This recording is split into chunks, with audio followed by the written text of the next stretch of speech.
Hello, everybody, and welcome back to the Living Proof Podcast. Today, I wanted to talk about relationships because I don't know, I've been low-key going through it the past, week and a half. It's been rough. It's been rough. And I wanted to share my struggles with the world, so that's what I'm going to do today. I think it's a good topic to talk about anyway, because a lot of the time, it's hard to stay... Okay, if God calls you into a season of isolation, it's hard to stay isolated. But if he calls you to a season of not isolation, then what do you do? How do you act? So, gonna try and answer that question today. Not that anyone asked that, but I've been asking myself that. So, opening scripture for today is Ephesians 5:21 through 33, which is a huge chunk, but just bear with me. And further, submit to one another out of reverence for Christ. For wives, this means submit to your husbands as to the Lord. For a husband is the head of his wife, as Christ is the head of the church. He is the Savior of his body, the church. As the church submits to Christ, so you wives should submit to your husbands in everything. For husbands, this means love your wives just as Christ loved the church. He gave up his life for her to make her holy and clean, washed by the cleansing of God's word. He did this to present her to himself as a glorious church without a spot or wrinkle or any other blemish. Instead, she will be holy and without fault. In the same way, husbands ought to love their wives as they love their own bodies. For a man who loves his wife actually shows love for himself. No one hates his own body, but feeds and cares for it, just as Christ cares for the church. And we are members of his body, as the scriptures say, a man leaves his father and mother and is joined to his wife, and the two are united into one. This is a great mystery, but it is an illustration of the way Christ and the church are one. So again, I say, each man must love his wife as he loves himself, and the wife must respect her husband. So, I was supposed to have Daniel here today. If he does watch this, I got my eye on you, buddy. Dude's eating instead of being here. But I think I was going to ask, if I could be in a relationship, what's the one thing you'd want in a relationship, right? And forgive me if I stutter or don't sound the same. I'm low-key going through allergies, so I'm just thinking about that. My head hurts, my nose hurts, my voice sounds weird. Please just bear with me today. But if there's one thing I wanted out of a relationship, I don't know if it would be what God is talking about here. Because a lot of the times in today's society, people want one thing out of a relationship, and it's not the best thing ever, but people want what they want, they cater to their flesh. They want to have sex with people. They want to go out and drink. They want to have someone they can go to the gym with. Relationships, they center it around their lifestyle, so to speak. So for us, as Christians, we should center our relationships around God.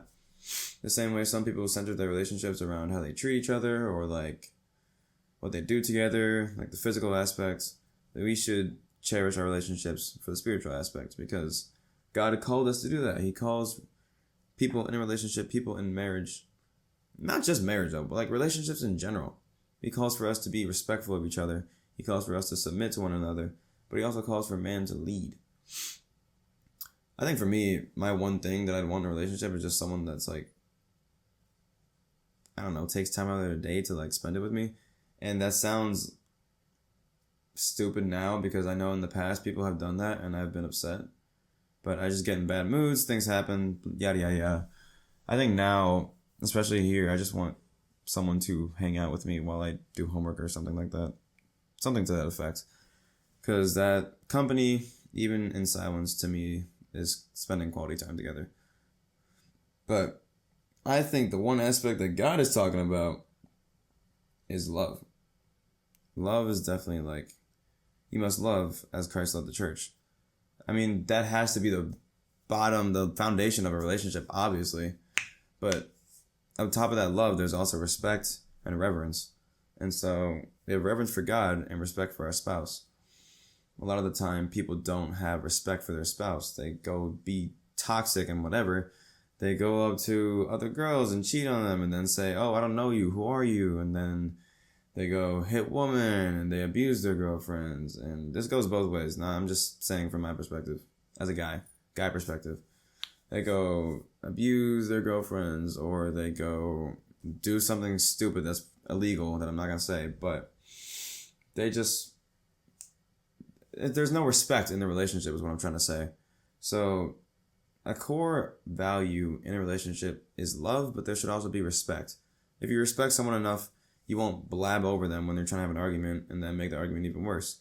If you respect someone enough, you'll actually hear them out and listen to them when they speak to you, whether it be about something that happened at work that day or how they feel about cooking or how they feel about you even in your relationship. To respect someone is to hear them out, to give them the same attention that you give yourself. And that's kind of what God's getting at here. You should love your wife as you love your own body, he tells the men. So, as much as we love taking care of ourselves and making ourselves look good, like going to the gym, eating healthy, taking care of yourself, sleeping well, we should put that amount of level and care, that amount and level of care, I said it right the first time, that amount and level of care into our relationships. And that takes a step of boldness and it takes a step of leadership. And leadership is definitely something you would need. I've seen a lot of videos nowadays circulating on the internet about how, if a man doesn't do this, he's not manly enough. Or if a man shows weakness, he gets called out. And then there are videos with the exact opposite. Like, men, we're here for you. We want you to talk and help us. Or we want to talk to you and help you. But it's like, the second any man shows like some weakness or vulnerability, for most people, it's like, man, I can't rely on this dude. And that's kind of the opposite of what God's doing. God led people by not standing up, but he led people by not retaliating, not being aggressive, not crashing out, I guess is the term that I'm going to use. So if someone tried to hurt the church, he wouldn't start fighting them on the spot, just drop them dead, but he would, talk to them, teach them a lesson, try and get them to understand it from his perspective. And so in the same way, when we're leaders, we don't have to lead like everyone else says we have to lead. We don't have to be the big man in the house wearing the pants, telling the girl what to do all the time. And it says in these verses that wives should submit to your husband. That doesn't mean be a floor mat and have him walk all over you. That's not what that means. It means submit to his authority and his care, but not obeying his every command at the risk of being hit or like abused or broken up with or something like that. Because God is not a fear-mongering God. A lot of times people say that God is not a fear-mongering God. We're supposed to fear him, but fear in that terminology is different than fear in our terminology today, I guess. There we go. Thank you. I think it can be the same. I've seen people talk about how when you fear the Lord, you're afraid of the Lord as well as fearing the Lord. Like you revere him and you honor him. So it can be both. Because to think about God's power, it is something to be a little bit afraid of. If someone could do anything to me at any point in time, I guess you could be kind of terrified. But God's a good God. There's nothing to be afraid of. That doesn't mean we shouldn't fear him, because that's two different definitions. Anyway, I got off topic. But I don't know. Husband should be the man of the house, but there comes a point where you can't carry it all on your own, And that's where God steps in to pick up when we're weak. Because if you try to bear everything on your own as a guy in a relationship, trying to support the family, trying to pay all the bills, trying to do everything on your own, you're going to eventually burn out. And then you're just going to feel like, man, this is exhausting. And then sometimes people go and find something that isn't exhausting or find someone that isn't exhausting. And then it gets into cheating and divorce and blah, blah, blah and all that. And then that leaves more issues for the next generation. But that's not what I'm talking about today. I'm talking about today how you should act in your relationships. So I think if a guy were ever going through something and they don't seem as manly as they did the day before, I wouldn't just slander them. Like, talk to them. Talk to the guy, talk to the girl. Understand why she's acting or he's acting the way he's acting. And try and resolve that. That shows respect. That shows care and commitment. If you don't care and you're not committed to someone, you're gonna be like, look at that guy. He's not even manly anymore. I don't want him. I'm gonna leave. Like that doesn't help anything. You're just being low-key kind of childish. If you have a vision in your head that every relationship is perfect and every guy's gonna carry all the weight and every girl's gonna be perfectly submissive, then you might be on the wrong side of the planet, buddy, because that is not reality. I've seen my fair share of times where my own parents would not agree, but they'd talk it out. They wouldn't just leave and walk out the door, because that's not how commitment works. And that's not how relationships should work. Relationships aren't solely based on actions, because if they were, then I wouldn't even have to know God. As long as I read my Bible every day and say, yeah, I know God, then based on my actions, I'm a Christian, right? But no, that's not how it works. So in the same way with a relationship, it doesn't work where you just do something and then someone just gives up. If that is the case, then they weren't even committed in the first place. Because how do you leave someone after one mistake, bro? You gotta have grace. Grace is needed in relationships as well. But love being the foundation of every single relationship, I think it's important to define what love is, because if you misconstrue that, you will never have a successful relationship as a Christ follower. You can have a successful I can't speak. You can have a successful relationship if you want, but if you're following Christ for sure, then something must be wrong if you're just having a relationship that is not rooted in love from God. That should just feel wrong. That shouldn't feel right. And that's kind of what 1 Corinthians 13 is talking about, how love is this, love is that, love is patient, and love is kind. Is being patient ever too difficult at times in a relationship? I think it is, but that's what shows true character, like true commitment to the cause. Because, yeah, being patient is hard. There are times when people really upset me. There are times when my friends upset me. There are times when my parents upset me. There are times when even myself upsets me. So having patience in those times is definitely a challenge, but it's something we all need to balance and to master, so that when the time comes for us to have a spouse, we can be patient with her. And she should be the same. Your spouse should be the same. If they get upset one day, they shouldn't lash out on you and then just up and leave. They should calm down for a second, be patient, listen to you, because a lot of the times I've tried to help people when they're mad and they just don't care. They'll be like, forget you. I'm going to do my own thing. I'm going to do my own thing. Like, that's not how it works, man. You have to listen. Listening is key. They say communication is key. It doesn't matter how much you communicate if you do not listen. You must listen to the people that are important in your life. And that's why you need patience, because if you're impatient and angry and upset, all you're going to hear is their accusations, their excuses, and then you're just going to retaliate with something that is, in my humble opinion, completely inaccurate, because you're fueled by emotions and not actual logic or fact. And there are special cases where you are fueled by logic and fact. People have divorces, that's real. But I think a lot of the time it can be worked out, and people just choose to take the more difficult way out because they want to be right and they want to be the one in the relationship that ended on a good note, I guess. I don't know. I'm not really a relationship guru, but I know a decent amount. I've been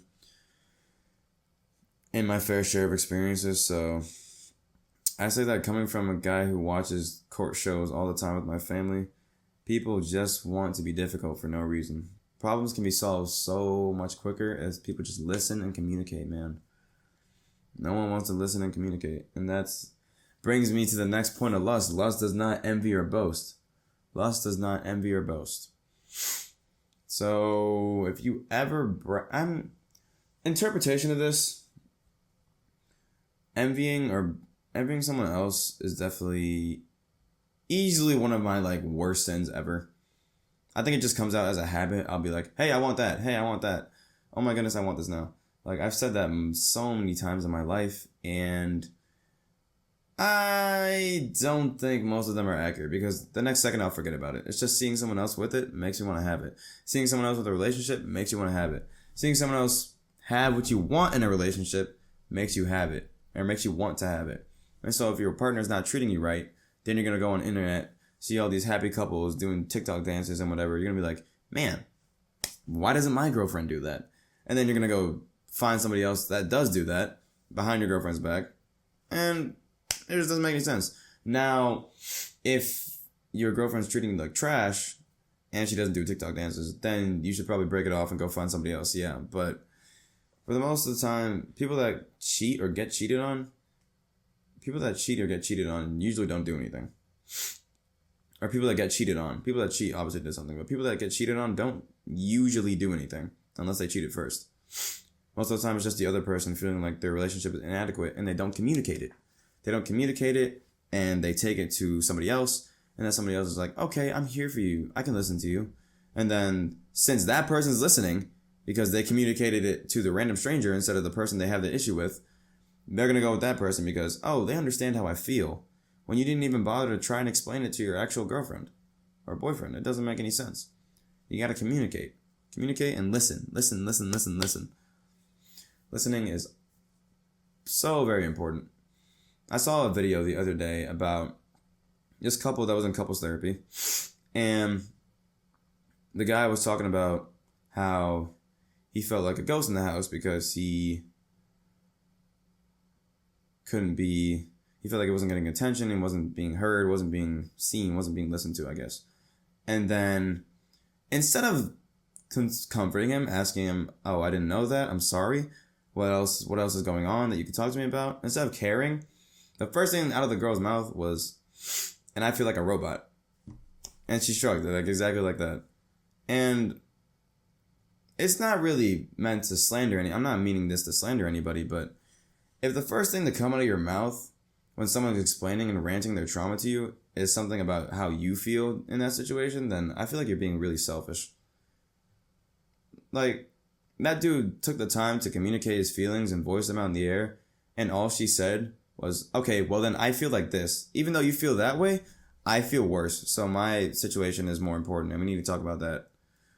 Like, that defeated the whole purpose of his sentence. That defeated the whole point, and it proved him right in the process of explaining his point. He was like, she doesn't listen to me. I feel like I'm not seen or heard. And then she doesn't listen to him and just says what she wants to say. She's listening to respond, not listening to, or she's, what's the phrase? I guess she's hearing to respond. Or, I don't know the phrase. But she's responding instead of just listening. She was getting ready to respond instead of getting ready to listen, you know? And so, I think the most important thing you could change is to listen. And I don't mean listen to other people. I do mean listen to your wife, but even before that, listen to God. Because God will tell you exactly how you need to act. In Proverbs 31, he tells women exactly how they need to act. In Ephesians 5, he tells men exactly how they need to act. And throughout the entire Bible, he tells us all exactly how we need to act.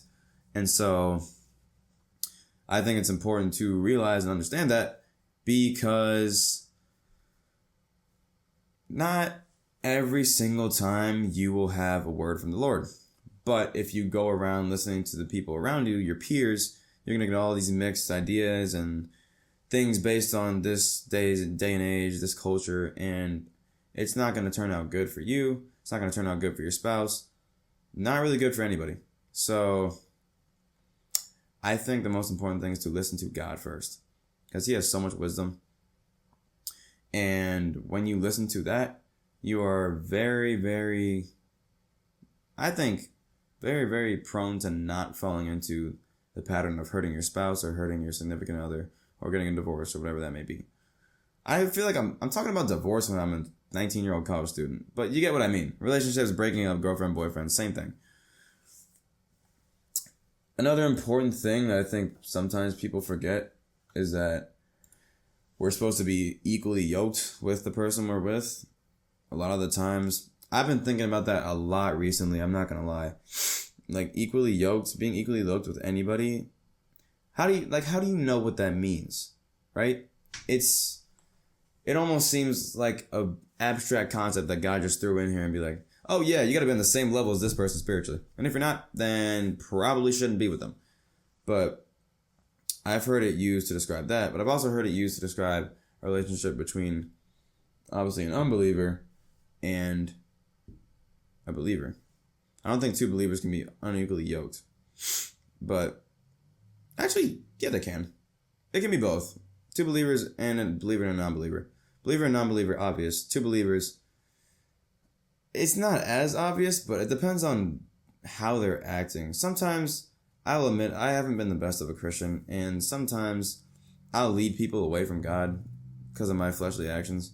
It just so happens that I let my body take over and my faith doesn't, or I let my flesh take over and my faith doesn't come out immediately. So then, later on, I'll be like, man, I gotta lock back in. So then I try and rectify what I did.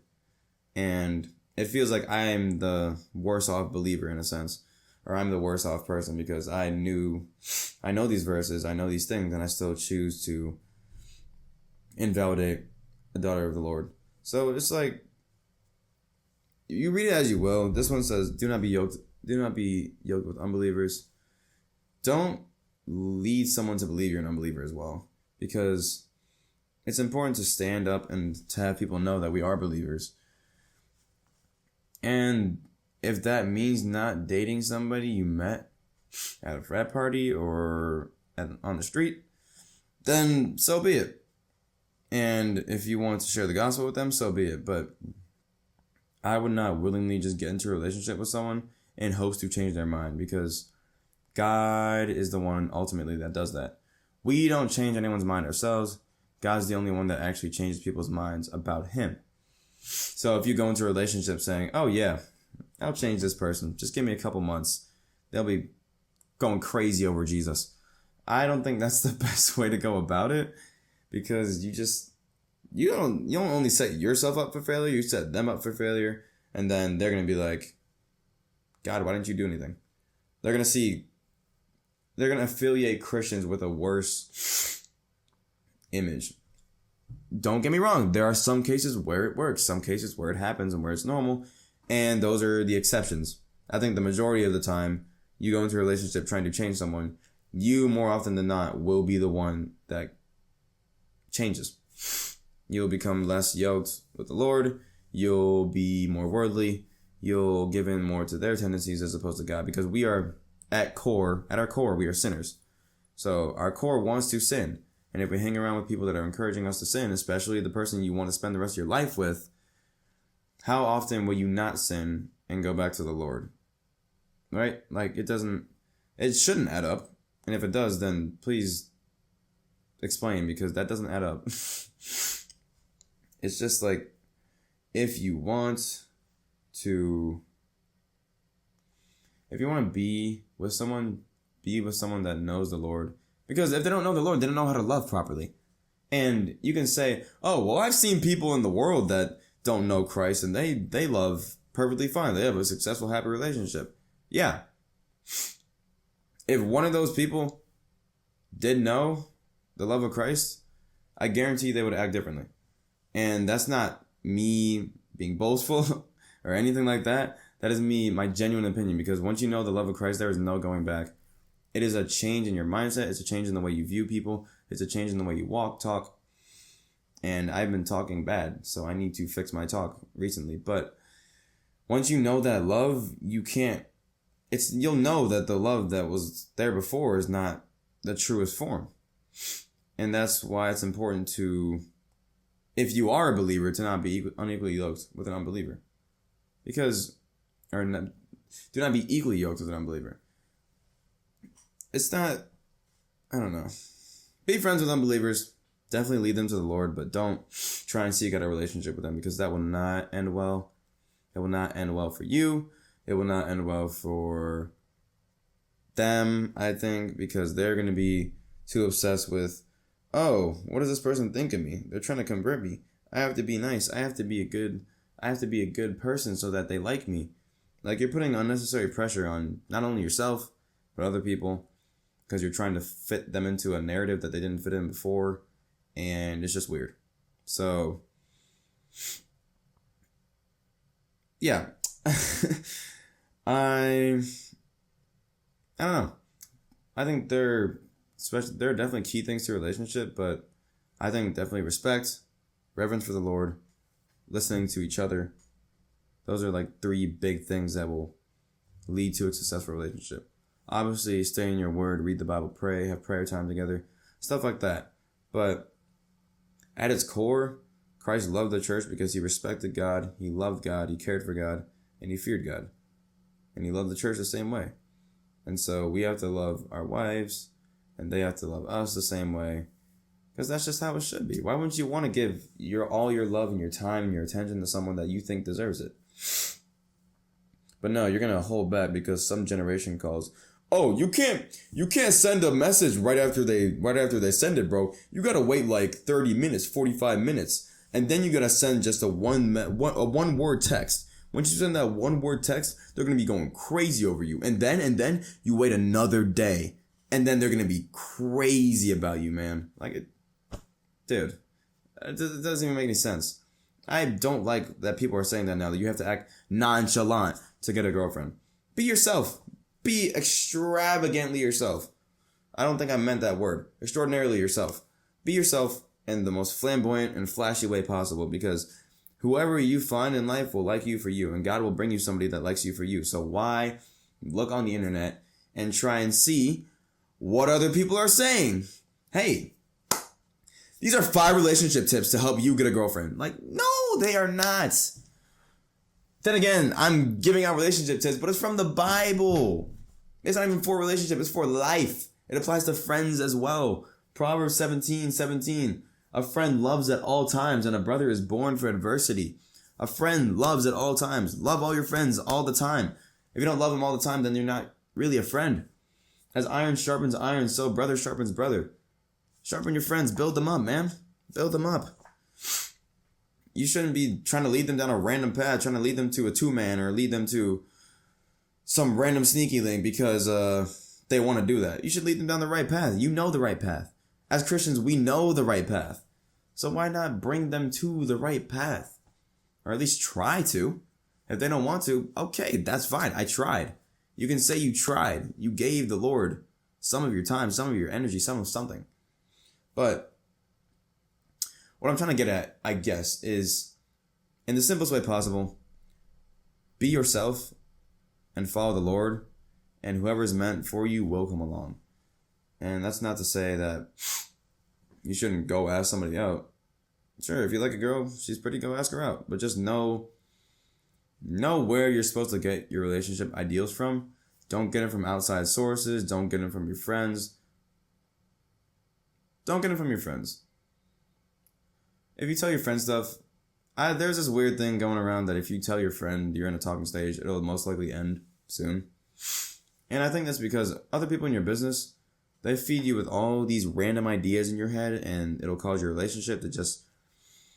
Okay, so your relationship's like a 2-door gate, right? 1 door, or yeah, a 2-door hallway, I guess. So you walk in this way, she walks in this way, and you guys are standing here talking, connecting in your little hallway. Having someone else be in your ear that entire time is like having a bunch of windows in that hallway and people are just looking in the entire time. Whether you realize it or not, that is added on pressure. And when you have added on pressure into your relationship, you're going to do stuff that you most likely wouldn't do if you weren't telling your friends your business or weren't having your friends tell you what you should and shouldn't do. Have God tell you what you should and shouldn't do, because He performed the ultimate action. No greater love than this, that a man laid down his life for his friend. He committed the greatest act of love. So if anyone knows anything about love, anything about relationships, anything about connections, because He wants to connect to us, if anyone knows anything about that, it's God. So why not listen to the creator of the universe as opposed to listening to your friend that has been in maybe one relationship, and if he gets the information, if he gets his wisdom from the Bible, sure, that's wonderful. We love that. But if he's just telling you some random thing you heard off a TikTok or a YouTube video or something, keep it to yourself. Keep it to yourself, bro. I don't want it. And yeah, I think if you keep your relationship private, then it'll be better off for the both of you. And I don't mean private as in you don't show her off, you hide her 24/7. That's not what I mean. I mean, keep your details to yourself. Don't tell your friends where you're planning on buying her. Don't tell your friends where you guys are going. If you post on a story where you are, that's fine. But don't be advertising every single conversation you have to every single person, because at the end of the day, it's just you, her, and God. It should be just you, her, and God, because who else can affect that relationship? Nobody. You pursue God, she pursues God, and you're joined together in union with God. So I don't think that any other outside opinions of other people could help your relationship more than it can reading this book and learning knowledge from the Lord. That's these next couple minutes is just going to be me ranting, because I have been in such a perpetual state of I don't know. Loneliness isn't the right word, because I'm not lonely. I just feel like I'm missing something. Like something is missing. And I know God filled my hole. There's nothing missing with that. But then again, it feels like something is missing. Like I'm not doing enough. I'm going to be honest, I haven't been on top of my Bible reading every single day. And I haven't been on top of my prayer every single day. Oh, last week was just the exception. Every other day was fine. But I feel like there's something something I am missing, or something that I need to do in order for me to feel whole again. I think it's just a matter of who I hang out with. Because I don't really hang out with people right now. Stuck in my room all day. Can't even build my relationships because I don't have any. But I don't know. It's been a weird couple of weeks on campus. What is this, the second week? Third week for me, but second week of school. I don't even know, man. Relationships are such an iffy topic because no one relationship is the same as another. So you can't really give advice from an outside perspective anyway. Like, these are general things from the Bible that can apply to every single relationship, but as for what every person does in their relationship, no two are the same. No two are the same bond, no two are the same connection, no two are the same anything. It's just always unique and different. And so that's why I don't get the stupid TikTok videos, because you can't have one template for every single relationship. It doesn't make sense. It has no logical, source to back it up, unless you're a psych student and you pull up some article, some journal about how 72% of women like when you buy them flowers or something like that. Then yeah, that makes sense, because that's a study done and stuff like that. But if you're just randomly doing stuff based off of what has worked for you, it's not gonna work for everybody else. It was convenient for you, yeah, but it's not gonna work for everybody else, because that's not how it works. So I think I'm gonna say it again, the best way to get a good relationship, or the best way to maintain a good relationship, is to follow what God says in the Bible and listen. Listen to your spouse. Communicate with your spouse, but listen. Respond with care. Don't respond with selfishness. And if you're not in a relationship I can't speak. If you're not in a relationship right now like me, don't sweat it, because God will give everyone their wife in their due time. And if you're not meant to have a wife, I'm sure you'll find that out sooner or later. Same thing with the girls. If you're not meant to have a husband, I'm sure you'll find that out sooner or later. But I think being isolated or being in a season of no relationships is definitely beneficial, because it gives you more time to focus on God, gives you more time to focus on your studies, and your attention is not divided between 15 things. So take the time now while you're single and cherish it. That's what I'm going to start doing, because I need it. And I'm going to use the time that I have wisely, because you only get to go through college once. So I'm going to take every extra second that I have and put it to good use, because I know God would want that for me. But yeah, short little episode today. That was about it. Keep your relationships holy and try and build new ones. Build them on the right values, though. Don't build them on the wrong foundation. Build your relationships how you want God to see the church. And everything should be A-okay. If it doesn't work out, so be it. God is still good. Today, yesterday, and forever. Was, is, and forever, man. He will always be good. So rest in that fact. But yeah, that's about it. Next week, maybe we'll have Daniel. Who knows? But I don't know. I feel so tired. Not tired of this, but I feel like I came off as tired in the video. I apologize again. I'm sick. Not sick. Allergic. Out. Allergic is the word, but I'm not. I'm allergic to air in the fall, or I guess I'm allergic to air. I guess. Okay, I'm done. See you guys next week. Yeah, that's about it. Bye. Bye.